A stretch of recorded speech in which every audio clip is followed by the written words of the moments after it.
Next time chicken எடுத்திங்கன்னா எப்போவும் செய்கிற பிரியாணி போல் இல்லாமல் இது மாதிரி ஒரு டைம் ட்ரை பண்ணி பாருங்கள். உங்கள் வீட்டில் இருக்கவங்க எல்லாம் திரும்ப திரும்ப செஞ்சு தர சொல்லி கேட்பாங்க. டேஸ்ட்டு நிஜமாகவே அவ்வளோ அருமையாக இருக்கும். வாங்க எப்படி செய்யலான்னு பார்க்கலாம். அதுக்கு முன்னாடி நம்ம சேனலை சப்ஸ்கிரைப் பண்ணிவிட்டு கண்டினியூ பண்ணுங்கள். ஃபஸ்ட்டு ஒரு மிக்சர் ஜாரில் ஒரு துண்டு இஞ்சியை க்ளீன் பண்ணி நறுக்கி சேர்த்துக்கலாம். அது கூடவே ஒரு கை பூண்டு, ஒரு 3 பச்சை மிளகா சேர்த்து நல்லா ஃபைன் பேஸ்ட்டாக அரைச்சி எடுத்துகிட்டு வந்துக்கலாம். இதை ஒரு ஓரமாக வச்சிடலாம்.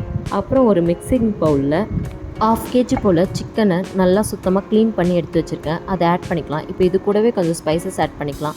1/4 ஸ்பூன் மஞ்சத்தூள், 1/2 ஸ்பூன் ஜீரகத்தூள், 1/2 ஸ்பூன் வெறும் மிளகாத்தூள், 1 ஸ்பூன் தனியாத்தூள், 1 ஸ்பூன் கரம் மசாலா தூள், 1/2 ஸ்பூன் மிளகுத்தூள், கொஞ்சம் போல் குக்கிங் ஆயில் ஆட் பண்ணிக்கலாம். தேவையான அளவுக்கு சால்ட் போட்டுட்டு அரைச்சி வச்ச பேஸ்ட்டை 1/2 ஸ்பூன் போட்டுக்கிறேன்.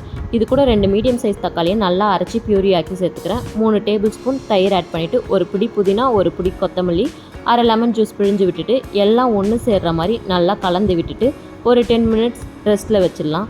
இப்போது ஸ்டவ்வில் நல்லா அடிகனமான பாத்திரம் வச்சுட்டு தேவையான அளவுக்கு எண்ணெய் சேர்த்துக்கலாம். எண்ணெய் நல்லா காஞ்சதுக்கப்புறம் இந்த மாதிரி 2 பெரிய வெங்காயத்தை நீட்டாக கண்ணாடி போல் நறுக்கி வச்சுருக்கேன். அதை எண்ணெயில் சேர்த்துட்டு நல்லா வறுத்து எடுத்துக்கலாம். டார்க் ப்ரௌனாக வர வரைக்கும் வதக்கணும். இந்த ஸ்டேஜ் வந்த உடனே ஒரு பிளேட்டில் தனியாக எடுத்து வச்சுக்கலாம். எண்ணெயை வடிகட்டி ஆனியனை மட்டும் எடுத்து வச்சுக்கோங்க.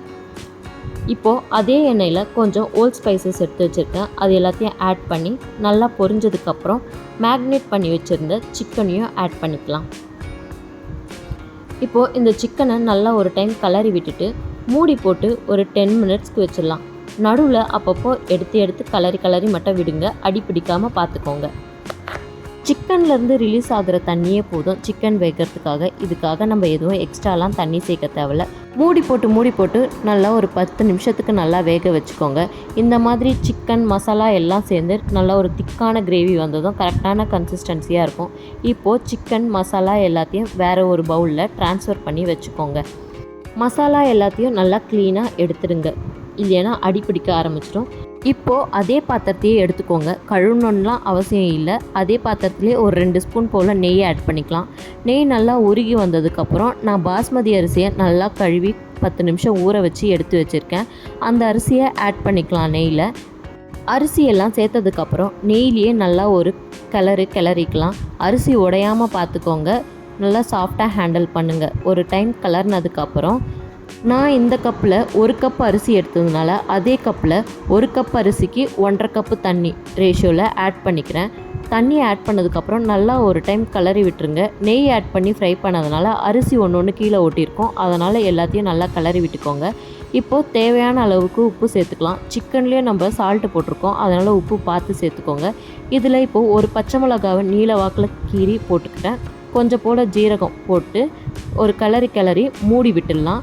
மூடி போட்டு மீடியம் ஃப்ளேம்லேயே வச்சு குக் பண்ணுங்கள். ஒரு 10 மினிட்ஸ்க்கு மீடியம் ஃப்ளேம்லேயே வச்சு குக் பண்ணுங்கள். இந்த மாதிரி அரிசி 80% வெந்து வந்ததுக்கப்புறம் நல்லா இந்த மாதிரி மிக்ஸ் பண்ணி விட்டுக்கோங்க.